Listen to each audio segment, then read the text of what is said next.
talking about this, how do we get our politicians talking about this issue and bringing it to the table? Excellent question. Thank you so much for that.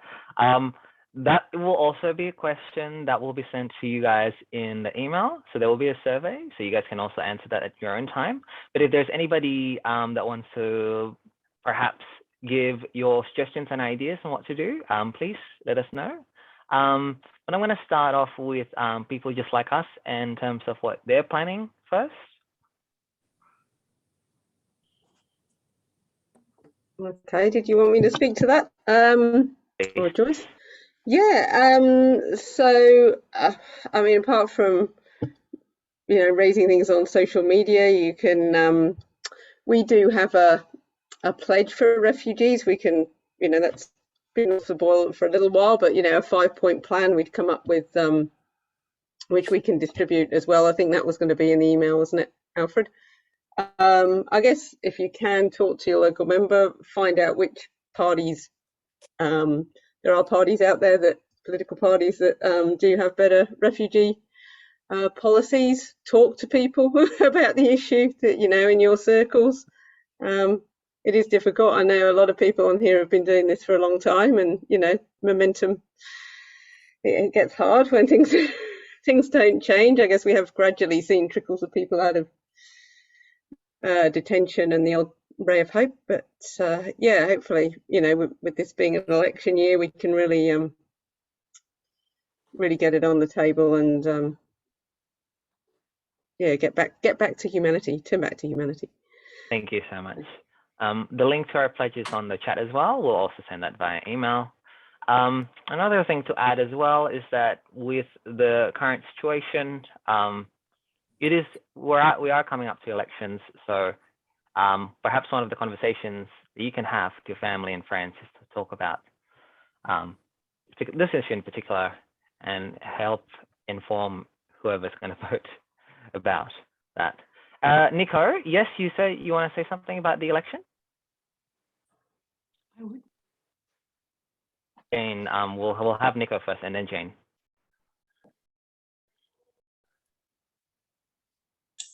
Hi, can you hear me now? Yes. Regarding the election, the problem is, and this is what Kevin Sweeney has raised a few times, I wanted to start, use the film. I was thinking, we make a big splash, start off a campaign. But he said the problem is before the election is that the right will use it to start the stop the boats mantra once again.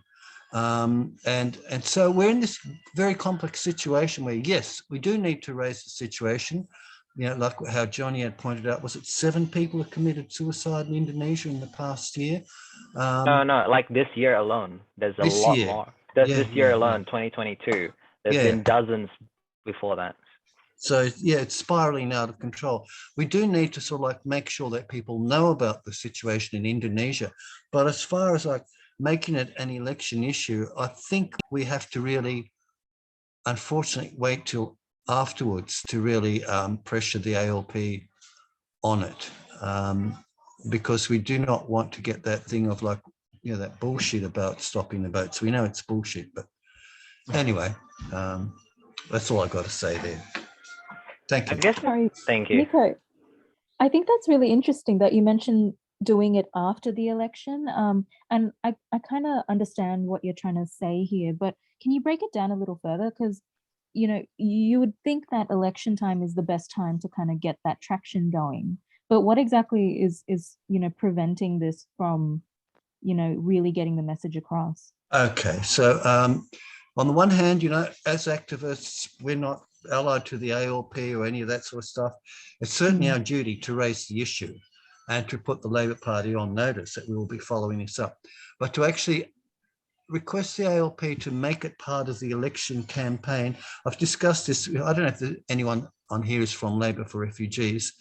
The complexity of it is that then the right, the Liberal Party and the far right would seize upon it to say, oh, you want to start the boats again. And so we would have that whole thing, which made which made Kevin Rudd betray us in 2009, in which he flinched in front of that.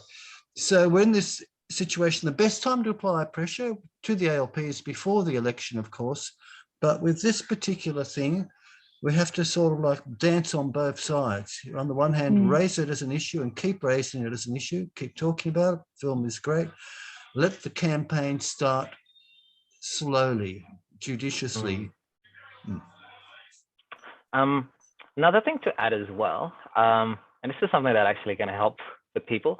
As you guys have now watched the film, this is a film that contextualizes the whole thing. So when there's another opportunity, when you guys, if you guys are interested in hosting another screening opportunity, just message us and we can go from there, because this is one of another educational tool that we can actually utilize right now. And once we secure a distributor later in the year, yes, it'll be easier to access, but at the moment, it's still free. Just have to directly contact us and then utilize the opportunity at this stage as well. Another way to engage with people. Could I butt in for a sec, please? Yes, Jane. Just to say that the independents are putting pressure on Labor and the marginals, as are, of course, the Greens. And I think Labor's going to find itself wedged, and that it is an election issue, no matter what. So it's going to happen whether people are phobic about backlash or not. And the votes may even start again, but I think you'll find that the independents make a very big difference. Thanks. For that, Jane? Yes, Sister Jane, you were waiting for a long time. Yes, I wanted to say something about the elections. I think that the time to bring it to Labor quietly in the background is now. I think we have to do it to our politicians. We have, in Canberra here, we've prepared a scorecard where we have about 13 issues, and each party, the three main parties, and we have an independent that's above the line, and the Labor and the Greens and the independent here are all promoting helping resettle people in Indonesia. So they've got it in their policies, and I think we have to keep it in their mind, because if they win the election, they're going to be busy about too many other things. And it's got to be in their mind first now. I don't think we should campaign on it publicly, because it just allows them to wedge the independents, wedge the Greens, wedge Labor. I think we have to campaign with all our friends on issues other than refugees and just win this election. And then I think we start the hard work. One other point I want to make is about Canada. The Canadian government has put a priority on resettling Afghans who are out of Afghanistan and who have relatives already in Canada. So anybody in Indonesia who has any relative in Canada should be looking to that now. I know Mosaic, that has worked to resettle, we'll probably have about 180 there by the end of this year from Manus and Nauru in Australia. That's stopping, and they're moving into support Afghans. So I think it's rife for the people who have any relative in Canada to take that up. And I don't think, I may be wrong on this, it's not very clear yet, because they've had a change of person in the politics who's in charge of their migration, but it looks as if all the funding is not going to have to come from the community development program. I think the government is going to fund a lot of this themselves. So I think that's two things to think about. Much for that. Just to not digress from the conversation, I suppose, but I guess to give Joniad, Aziza, and Ashfaq an opportunity to speak on what they need to say as well, on what they think of their situation as well. So Aziza, Ashfaq, and Joniad, you guys want to share your perspective on this entire thing? Let's start with whoever is ready the most. Thank you, Alfred. Can I go first? Yes. Okay. Thank you, everyone who has been here watching the movie. So thanking I'm sorry I cannot turn on my video because of, my internet connection is so bad. So I have just to unmute myself. Okay. According to myself, about my own situation, not about only my situation, but all women's situation. We are not just being a refugee who's stuck in the limbo without lack of education and then without lack of freedoms, and also being a woman, it's also hard in this place because it always happen domestic violence, sexual violence, harassment to the women. And IOM and UNHCR, they put attention on that case is so it's so late, because I myself, I'm a domestic violence survivor, and also it's almost 5 months that I keep texting IOM UNHCR to help me to separate my UNHCR kids from my ex-husband, but due to I have a sponsor in Canada, my ex-husband are not willing to divorce me. And he keep making a reason that he said that if you want to divorce me, you have to give the son child custody, you have to do this and to do that. When I said to UNHCR and IOM, they don't pay attention to me. And I'm, as a woman here, it's so hard for me to fight with these old rules, because there's no rules that are standing behind women. All of them are against women. And it's so hard being a woman in this kind of situation. Being a refugee, it's so hard being a woman, because there is no any opportunity for a woman to fight for their own right. I know many women here who has been suffering domestic violence from parents, from husband, and I myself, I suffer domestic violence from my fathers, from my families, from my societies, from my communities, and from my husbands. I thought marrying would be better for myself, that I can escape these things, but it was wrong. I fall down in the very, very biggest domestic violence, include sexual violence. And now I'm fighting myself to get out of that problem without UNHCR and IOM help, because they don't really pay attention on this kind of case. They always delay the case. And I hope people can give an attention to the women who are single moms, who are struggling from their parents, from the very strict parents, traditional parents, and also a woman they have a very much skill, they have much skill, but they cannot express themselves because this is the wrong place. This is the wrong place, and this is not the right place for women who has a very, very good skill in Indonesia. Thank you so much for that, Aziza.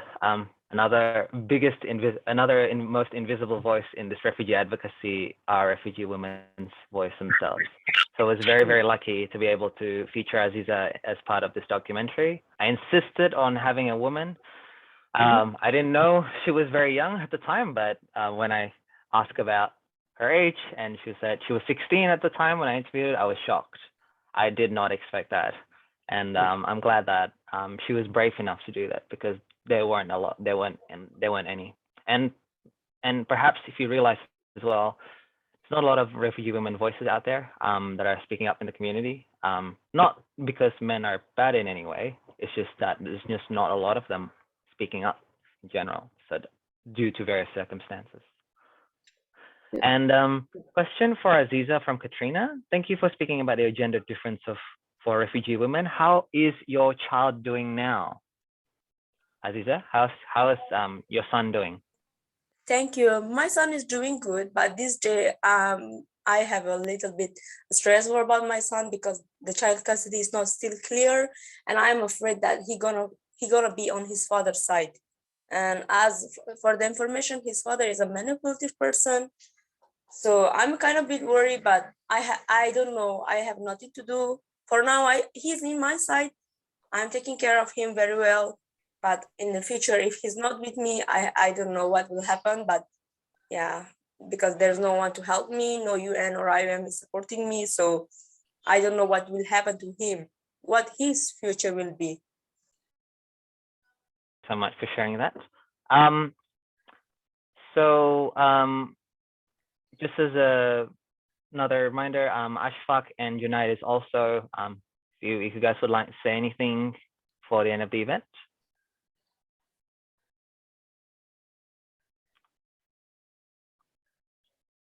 So should I talk? Yes. Okay, as you all hear to the Aziza, this is the same situation for every refugees. Here, since COVID-19, UNHCR, IOM, they don't even care about us. Whatever happening to the refugees, they don't care. And the big issue is, you're doing just business on the name of humanity in here. I don't know everywhere, but here in Indonesia, as we can see, the government of Indonesia, UNHCR, IOM, they are doing a big business on the name of humanity in here, because we have seen, and it's very clear. I don't know how to give you proof, but it's very clear they are doing business. But there is only a good hope, so you guys can stand for the rights of refugees. And the second things, if there is anyone can give us sponsorship to any refugees who can help us or other refugees through sponsorship, this is the only way to get out of Indonesia, through sponsorship. And thanks to all of you. Thank you, Alfred, for doing this for us, and thanks to all of you for watching and listening to our poor voice. Thanks to all of you. God bless you all. Thank you. Question from Neil and Gabby. Yeah, from Gabby. Yeah, sorry, I had to duck out, so I missed a few minutes there. So just on the question of whether to keep the issue out there with the election coming up, if I can just sort of dip back into that. I mean, it doesn't seem to be an election issue at all, although with some independents they're raising it. So my view is, yeah, just, you know, keep going without sort of giving it too much attention. Labor has been very clear on their policy platform from last year that they're going to give refugees a much better deal than the coalition, not by any means everything, and they haven't addressed the issue of all those refugees in Indonesia, and Labor will still turn back the boats, but you know, they will do some things better than Liberals. But I probably agree, don't sort of promote the issue, just keep it quiet. I mean, Labor really, I don't believe, can sort of backtrack on it if they do win the government, because they've written it down so clearly, and Christina Keneally frequently talks about their pro-refugee policy. So that's really what I wanted to say on that. But a brilliant documentary, Alfred. Thank you. No worries. Just to add on to that as well, I think with the idea of people coming by boat, if people were given a safe passageway in the first place, they wouldn't ever need to come by boat. Coming by boat is just the last resort. There's nothing else. And for most of these people, they don't even have the option to have a visa or a passport to begin with. How can they ever be in the system in the first place? And that is something that people don't understand and that people need to realize.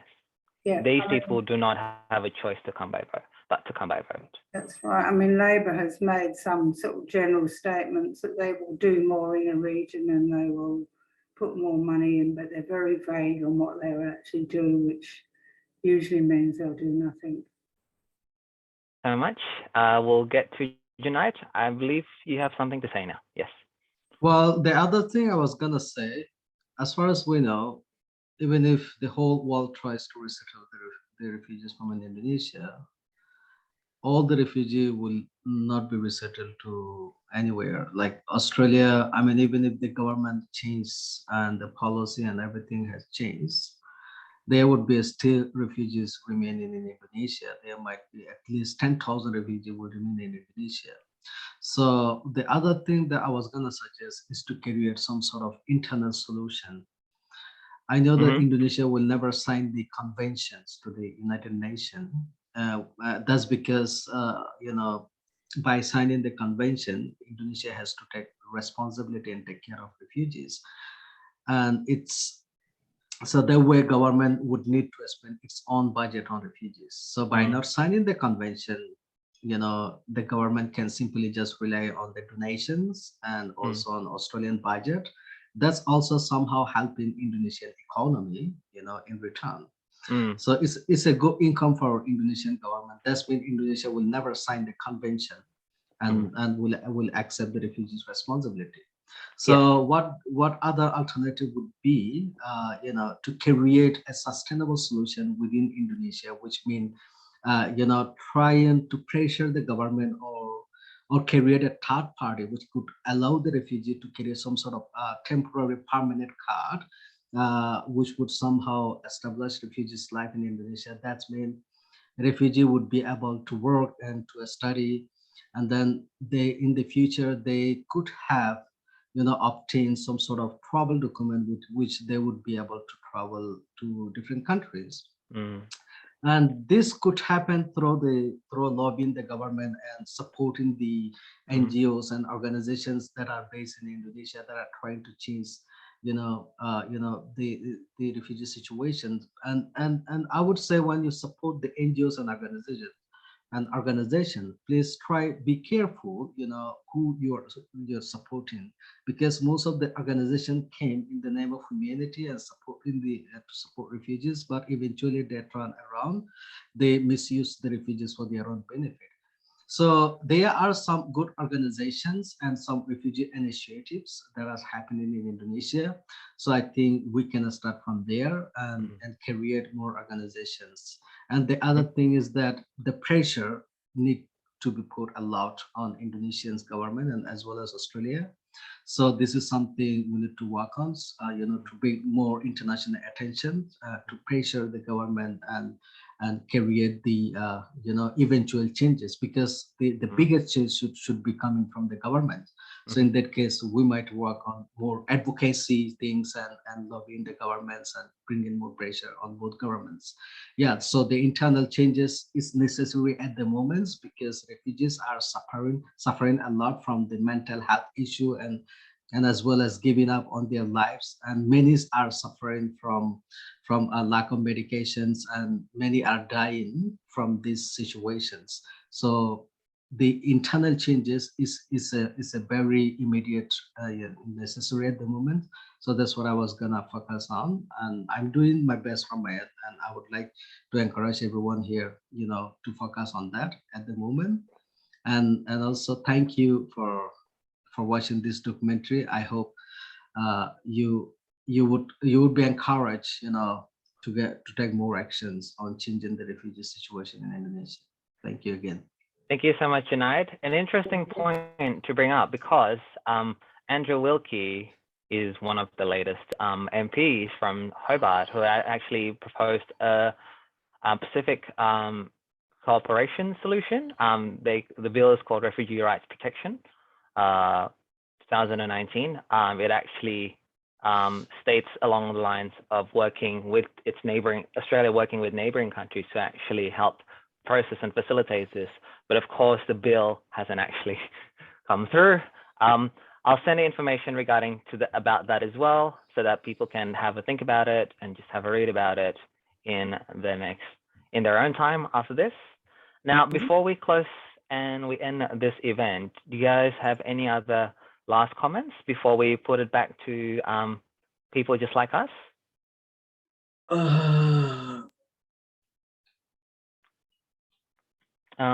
If not, I have some text chat-based questions. Yes. So this is from Katrina Graham for you, Joniad. On a personal level, how has your transition been your life to in Canada? How has your activism been able to alter with the alteration in citizenship? I'm not sure what that means. And then there's another one from Sophie. Then this is for all the refugees. What would you like us to keep in mind? What would you like for us to keep in mind or tell the audience before we screen this film? Sorry, I'm just trying to understand that. I guess what she's trying to say is that what messages you want to convey. the thank you video conveyed the message as well already. And I believe some of you guys have already conveyed your messages. So hopefully that's that. So Joniad, what's your life been like in Canada? How's your activism been? And then we'll go to Philip. Well, as you might have heard mentioning and saying the word UNHCR. So that's the power and freedom that I got here. When I was in Indonesia, I had this fear that I can't mention the name, the IUM and the UNHCR. No, I am under the sovereignty of Canadian government. I am now a Canadian, so I have the full authority to speak against the injustice and that they have done to me in Indonesia, and that's what I'm going to do. And I have also published an article. I've been published in Globe and Mail and very effectively addressed the humanitarian issue of Indonesia in Canada. So I'm writing more stories, and I'm also planning to write collective shorter stories of refugees and giving interviews to more medias here. And I have this commitment that I will not end my activism and advocacy and journalism unless there is a solutions for refugees in Indonesia, unless Australian government is pressured to do something for refugees in Indonesia. And yeah, so that's my commitment. I will never like give up on this. Unless, yeah. That's to finish at 9:30. But let's finish with Philip. Last person. Yep. Going to sleep too. Thank you. Thank you. There's a fascinating book out there called The People Smuggler. Mm-hmm. And this is a book about an Indonesian man who was a people smuggler. There's the author's name at the bottom there. And it's about what he went through and when he was caught and what happened and how he ended up in an Australian jail as well. But the book itself covers a lot of areas which we would not realize what refugees go through when they're trying to get on a boat.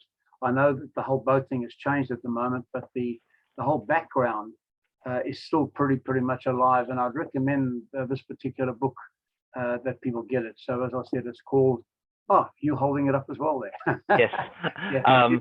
This book also became one of my inspirations for the film, partly because and it was confronting because it was something that I never thought would happen in my home country ever. So this is a revelation, and I just have to dig from there. Yeah, thank you, and again, thank you for the most amazing film and the most amazing information that you've given everybody. I really think that you deserve a round of applause. Thank you so much, guys. If you guys are interested in Joniad's articles, where you can see his publications, you can actually go to our website. Our website actually has also links to his works. So just follow our website at freedomstreetfilm.com and you can actually find Joniad's articles over there. You can research it on your own time. And the book is called The People Smuggler and the author is Robin de Crespigny. So that's that. Any other last questions before we take it back to Becky? I hope I didn't miss anybody. Anyway, 1 second. No, okay, great. Becky. Okay, thanks, Alfred. And I've just put the name of the book and the author in the chat. I hope I've got the spelling of the author's name right. So apologies to Robin de Crespigny if I haven't. Yeah, so thank you everybody for coming, and thank you to so many of you for staying and participating in the discussion. As Alfred said, and all our refugee friends have said, I hope it inspires you to keep up your activism, do more activism, keep the hope alive. We can change this situation, I really hope. So Alfred, well done, and all the team that's been involved with the film, very well done. And yeah, I hope everyone's had a good night. So thank you very much. Call it a day. Okay, thank you. Thank you much, Thank you. everybody. Bye-bye. Thank you. Thank you. You guys have a great night and rest well. And thank you so much, everyone, for being able to attend this screening. We'll hope to see some of you next time, but otherwise, Otherwise, follow us on social media and we'll be able to send you some more information for our future screenings. Good on you, Alfred. Well done. See ya. Thank you. Thank you. Thank you. Thanks to everyone. Take care.